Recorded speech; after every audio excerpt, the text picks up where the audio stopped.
Hey guys, AuspiciousAussie here, and welcome to my Atlanta United series. Now today's episode is going to be a big top-of-the-table clash. It's going to be the leaders of the Eastern Conference, being us, versus the leaders of the Western Conference, being Houston. And of course, top-of-the-table clash being the Supporters' Shield, which we are first, and Houston is obviously second. They're not second, because our conference is a lot better. Let's just say that. The Western Conference, obviously last season they were really good with LA Galaxy, but yeah, they've all fallen off. I think our conference is just that little bit stronger. Obviously, it's very, very close, and I literally thought that Houston were actually in front of NYCFC. But yeah, they're not, so that's interesting. And of course, New York City also have a couple of games in hand over certain teams. Anyway, they are first in the Western Conference, which is technically all that matters. And of course, we are playing away from home in Houston today. And as you can see, it's going to be a breezy 41 degrees Celsius.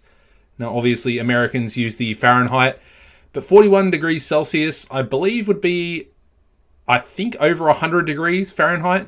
I'm not 100% sure, but I'm thinking that is sort of the equivalent of their, measurement.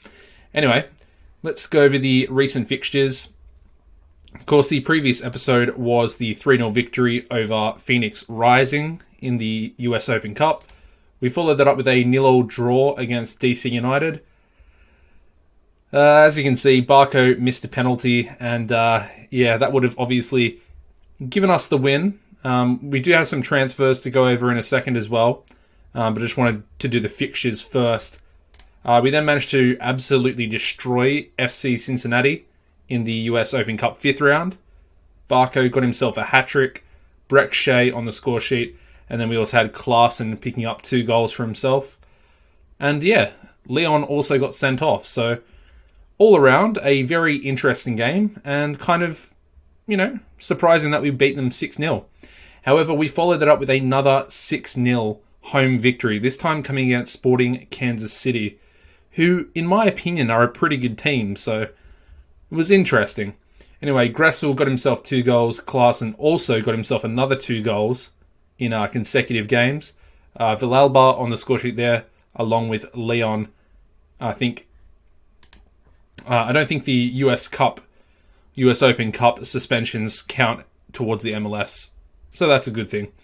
Anyway, the next game was a 4-1 away victory against Orlando City. Klaassen again picking up 2 goals. He's now our leading goal scorer this season. Villalba and Robinson also on the score sheet there. They had a player sent off in the 84th minute. We then managed to beat Philadelphia at home with a 2-0 victory. Leon and Klaassen again on the score sheet there. Very impressive strike rate from our draftee striker. We then managed to win a pretty interesting game against Columbus. As you can see, 2-1 at home. We opened the scoring through Gressel in the 3rd minute. Robinson then scored an own goal in the 24th. And yeah, it was pretty level up until the 77th when Nagby managed to get the winner there. So an interesting game. We followed that up with another 2-1 victory, this time coming away in Cincinnati. New signing Zelalem on debut. First start for the club, obviously. Scores in the 6th minute. So, dream start for him. I'm pretty happy that we've gotten another, I would say above average quality midfielder in the team. Just to rotate, of course, Gressel and Nagby, because they both get really tired all the time. Purely because we don't have the largest squads, so we don't really rotate them as much as we should be. But yeah, Joseph Martinez also on the score sheet there with a penalty. Managed to beat New England 1-0 at home through a Perez goal. I believe it was a header off of a corner. And the final game just played was the US Open Cup quarterfinals. And we were versing Oklahoma City. So again, another non-MLS team. This time in the quarterfinals. And it went to a penalty shootout. A 0-0 draw after extra time. As you can see, they shot first, so Williams missed a penalty for them. Klaassen, who is probably by far in the best form of his career at the moment, misses his penalty. When I saw Klaassen stepping up, I was like, okay, well, we've already won. We've won. Like, there's no way he can possibly miss.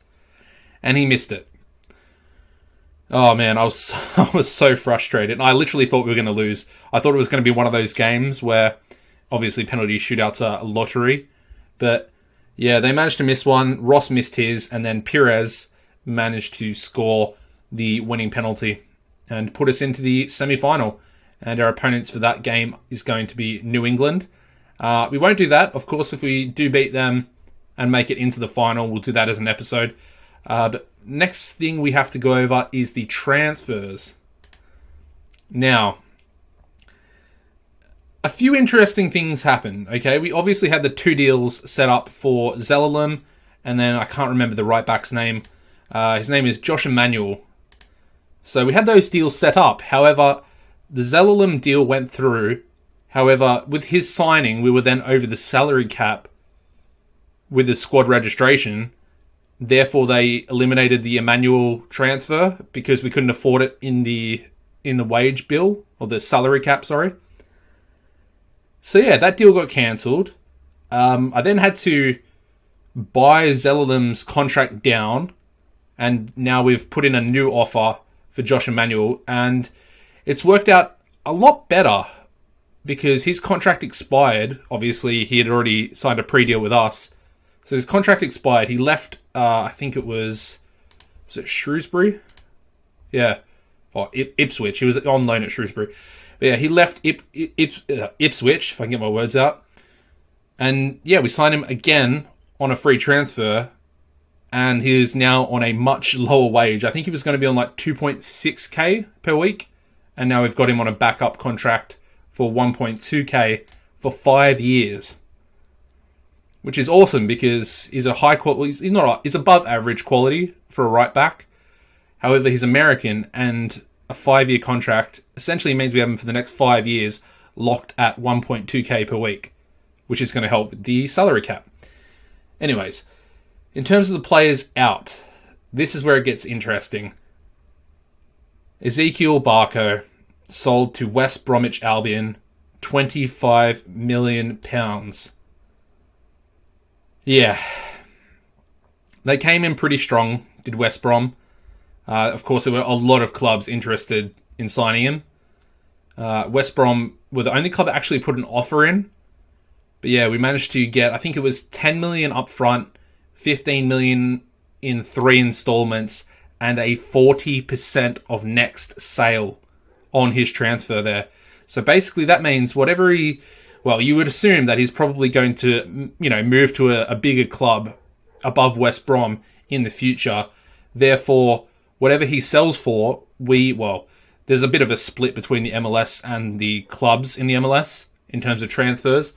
But we, in theory, would get 40% of whatever he sells for. So if he sells for 60 million, we would essentially get 25 million out of that, which would be crazy. Anyway, 40%, really good. And that is of next sale, not of profit, of next sale. Obviously, a little bit sad to let him go because he's by far probably, I would say between him and Gonzalo Martinez, they're the 2 best players at the club. But of course, we do have Villalba, who's pretty good in his own right. He's only 24 as well. Really good pace. He's above average. I'll say it again. I don't think he's, a great player, but he's above average. And he also has American nationality somehow. Not really too sure how that happened, but yeah. Anyway, they're the transfers. As you can see from the conference, we'll go back into the Eastern. Obviously, we're sitting pretty. New York City, like I said, have 1 game in hand over us. Although if they win that, they'll only be on 51 points. We're 11 clear if that does happen. And we're absolutely dominating again. We've only lost the 1 game in all competitions, which is crazy. And the fact that it came against Minnesota is pretty frustrating. I'm not going to lie. It would have been nice to, do an unbeaten season. The other thing to mention is we've been drawn in this cup. Now, I'm not really too sure exactly how teams get put into this cup, but it's the Campeones Cup and it's usually played by an MLS team and a Mexican team. So again, I'm not sure.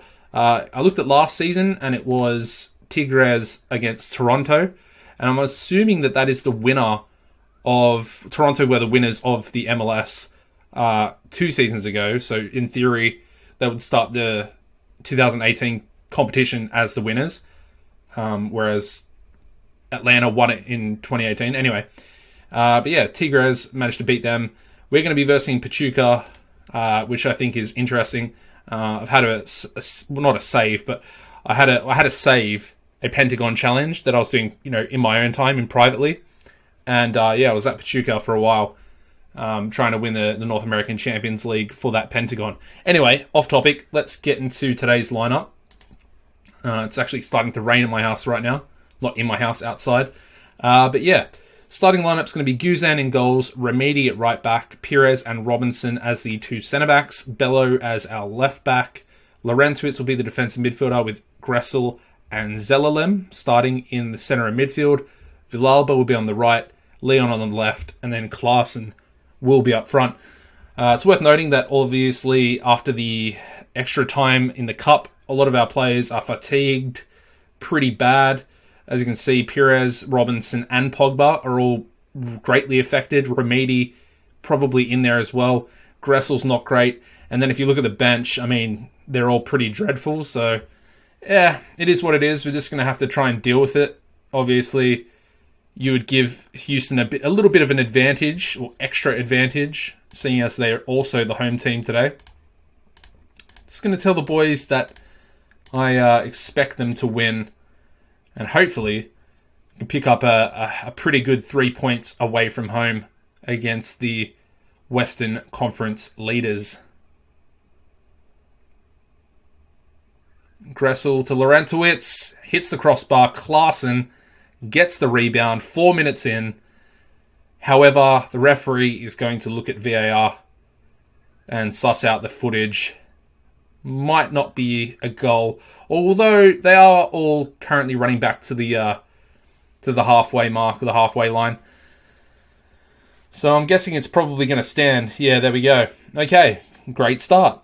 Exactly sort of what we wanted to see. And obviously, we also want to get a second goal and really, solidify this victory. Although Houston are breaking forward now. Pretty disappointing free kick, if I'm being honest. Not too happy about that. And they also have Mangala, formerly of Man City. They signed him, I think, for about $5 million. So that's pretty interesting.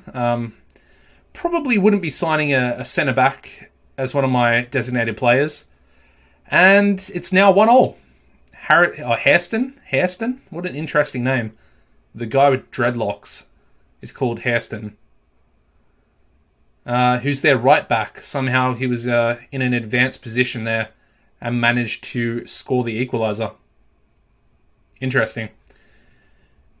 Well, it's an interesting cross there from Zelalem, but the goalkeeper does manage to get it. Pretty risky play at the back there from the Houston goalkeeper as well. And we have won the ball back. Can we launch another attack? That is the question. And the question is answered. It's no. We're going to give the ball away pretty disappointingly there as well.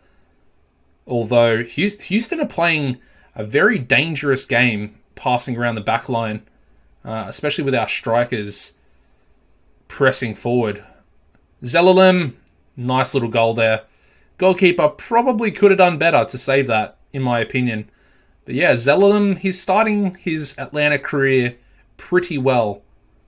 He's got a couple of goals to his name now. Hasn't played too many games. He's only signed fairly recently. But I'm impressed. I was hoping that he would sort of make this type of impact. I really wanted to get Emmanuel in as well, because having Remedi, who's currently playing right back, having another right back would then free Remedi up to play defensive midfielder and obviously centre mid in the future as Klaassen picks up a knock. Obviously, that's not too detrimental because we then bring on Joseph Martinez, who is a lethal striker. But yeah, I don't know. It's a tough one. Because obviously, Villalba with a cheeky little goal. Don't really know how he managed to sneak in there. He kind of looked offside. But yeah, that's 4-1. And yeah, I mean, Houston, they looked pretty good when they brought it back to 1-1. But they have fallen apart towards the end of this first half. And I'm not too confident for them going forward in this second half either. But yeah, like I said, I really wanted to get another right back in, being Josh Emmanuel. But in theory, he's still going to come to the club. I'm not sure if his offer... I think we've only just recently given him the contract offer. So hopefully he will accept that and be able to be registered quite soon. We're going to make some subs here because we're 65 minutes into the game.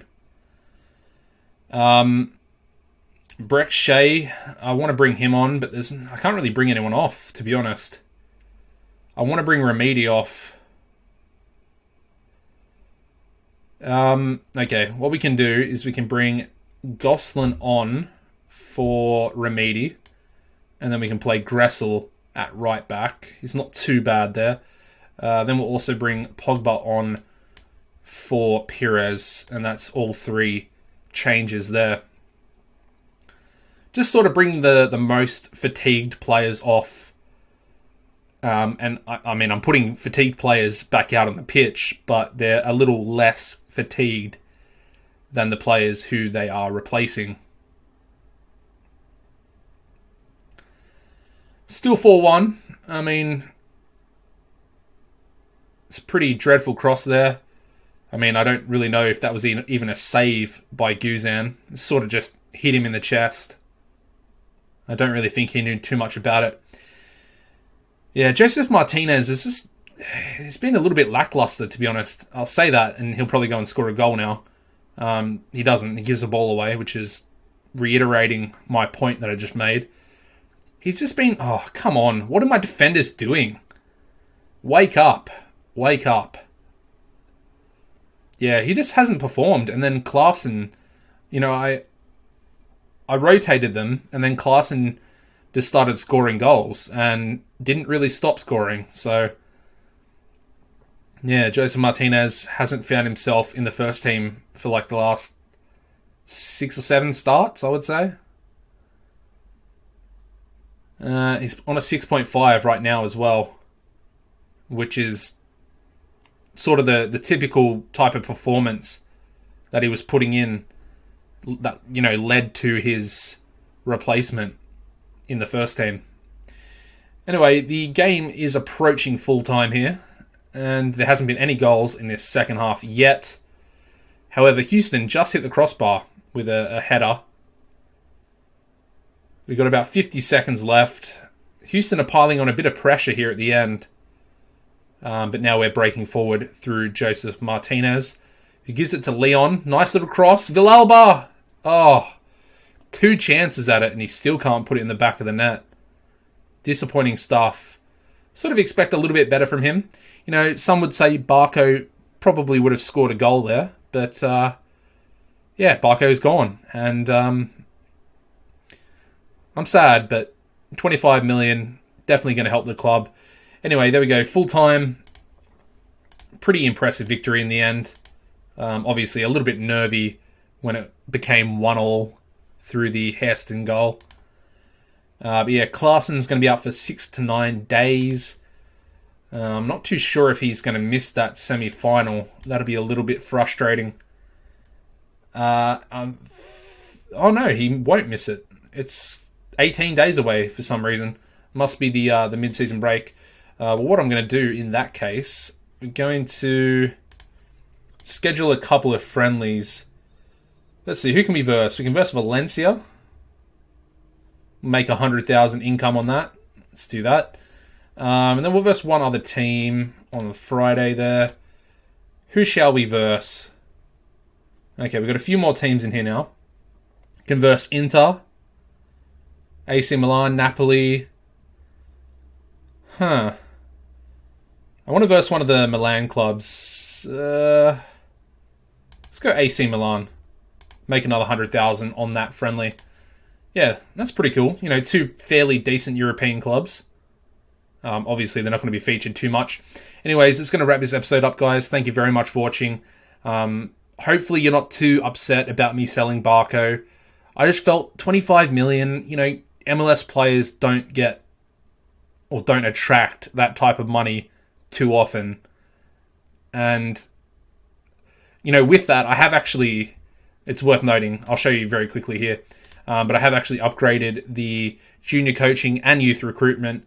I think I'm going to try and upgrade the training facilities sooner or later, and hopefully we can just produce, you know, a few good players through our actual academy.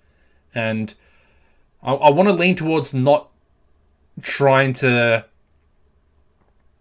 you know, focus on the draft, the super draft too much in terms of getting new players for the first team, because it looks like we're going to be very dominant in this series. Obviously, we started off with a really great squad.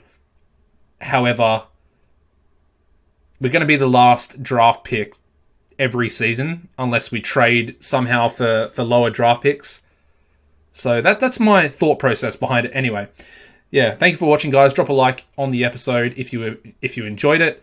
Subscribe as well if you haven't already. Hit the notification bell, and that should hopefully keep you up to date with all these episodes coming out in the future. And apart from that, guys, take it easy and goodbye.